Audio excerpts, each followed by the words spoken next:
Hi, I'm Brian Wagner from Wagner's Rose Nursery, and we're just going to talk a little bit about watering.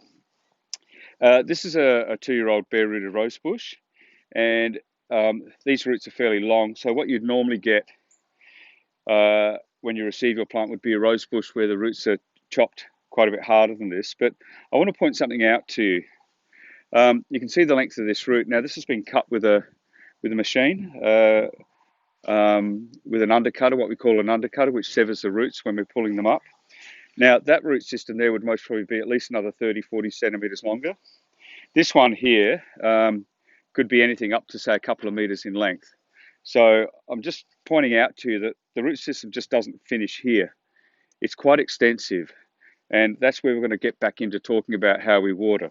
So what you'd receive from us would be quite often something that would be cut back like this. And what I keep telling everyone is that what you're receiving is a rose bush that has we've most probably removed 70, 80% of the root system. So keep in mind that this could actually be a metre to maybe even up to 2 metres in length.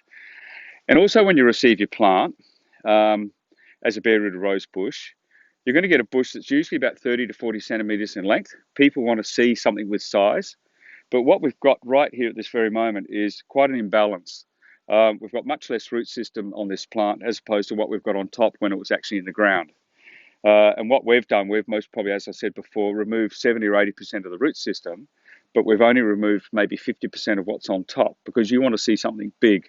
So we would prefer when you plant your rose bush to cut this back quite hard. Now, that's what we would prefer, most probably the preferred planting length. You might be horrified at this, but please try and do it. If you look very carefully, you generally get, by doing that, 3 or 4 or 5 nice shoots breaking off around the crown here, this part in here, and 4 or 5 shoots off each one of these canes. So if you can achieve, say, 10, 15 shoots from this, even if it was just a single cane, forget about these two. If I was to remove this, which I'm going to, that's still okay. You're still going to get maybe 5 or 6 shoots here. You're going to get 2 or 3 around each one of these and a couple down the bottom here. So you're possibly going to get maybe 10, 15 shoots. Now, if you can achieve that in that first bit of growth that you get, that's what you want. You know, you're going to have 10 or 15 really nice strong shoots. Now, if we go back to this plant here, which is a plant that I planted a week or 2 back, you can see how hard I've cut that back. That is the depth that I've planted it. So try and plant it sort of around the bud union, which means that you're planting it quite deep. What I don't want to see is, say, where my hand is right now. I see this a lot where that's the planting depth. Well, the roots are only just under the ground there. By planting it up to here, just below bud union, you've got the root system much deeper in the ground and it's a lot more stable. Now, what we're going to do is talk about watering. When you water your plant, and the same applies to fertilizing, don't just have, say, for example, you've got a drip line running down through here. We're going to imagine all of this. I see it quite often where there's just a little button right at the base here. All that is doing is running water out to most probably 20, 30 centimetres either side, and it restricts the root growth.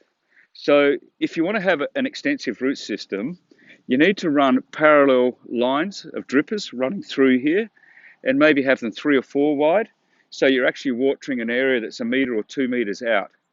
And when you do water, water for quite a length of time, almost to the point of flooding. So give it a really good deep watering. I'd prefer you to water less often, but when you do water, water really well. And that might be leaving the drippers on for maybe 1, 2, 3, 4, 5 hours.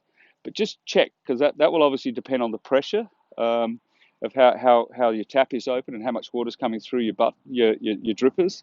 And if you're not sure, check the following day and dig, say, 30 centimetres or a foot from your plant and go down to spade depth and have a look and see how much moisture is down at the bottom of the spade. That will determine how much moisture you've got and whether you're watering correctly. But the real critical thing about watering is deep waterings. And I would prefer you to water less often, but when you do water, water really, really well. How often in summertime?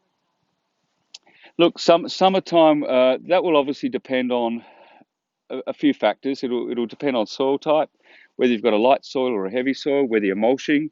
If you can put mulch on and heavily mulch, and I'd like to go out a little bit further than this, which I will a bit later. Whether you're mulching will reduce your watering down by quite a bit, and depending on the heat and how exposed the plant is. But on average, I'd say most probably once a week. But again, when you do water really well. What you're doing is by watering weekly, say after day 5 or 6 or 7, you're starting to dry it a little bit. You're encouraging root growth. And then when you flood it again, it picks up a heap of water. And away it goes again. The plant's really fresh and it's taking up a lot of moisture. We've got some photos that maybe we'll try and show you a little bit later of a day that I picked last year that was a 46-degree day that we had here. Now, we watered 2 days before the heat. We knew it was coming. And you don't do it on the day. It's too late, but you do it prior. And I photographed that day from very early in the morning till evening and right at the peak of the heat when it was quite strong and windy. And this is all young growth. They were 2-year-old plants, but young 2-year-old plants. And it was all this season's growth. And the foliage is beautiful. So you don't have to have burning on extreme heat if you water correctly. So we flooded that area pretty much 2 days before that heat event. And the plants were fine. And look, if you're going to water, I'd preferably water it first thing in the morning. We overhead everything, which is what you hear is incorrect. It's not the right move, but we water in the morning. That gives you plenty of time for the foliage to dry out. Where does most of our moisture come from? It comes from up above. So I don't have a real problem watering overhead.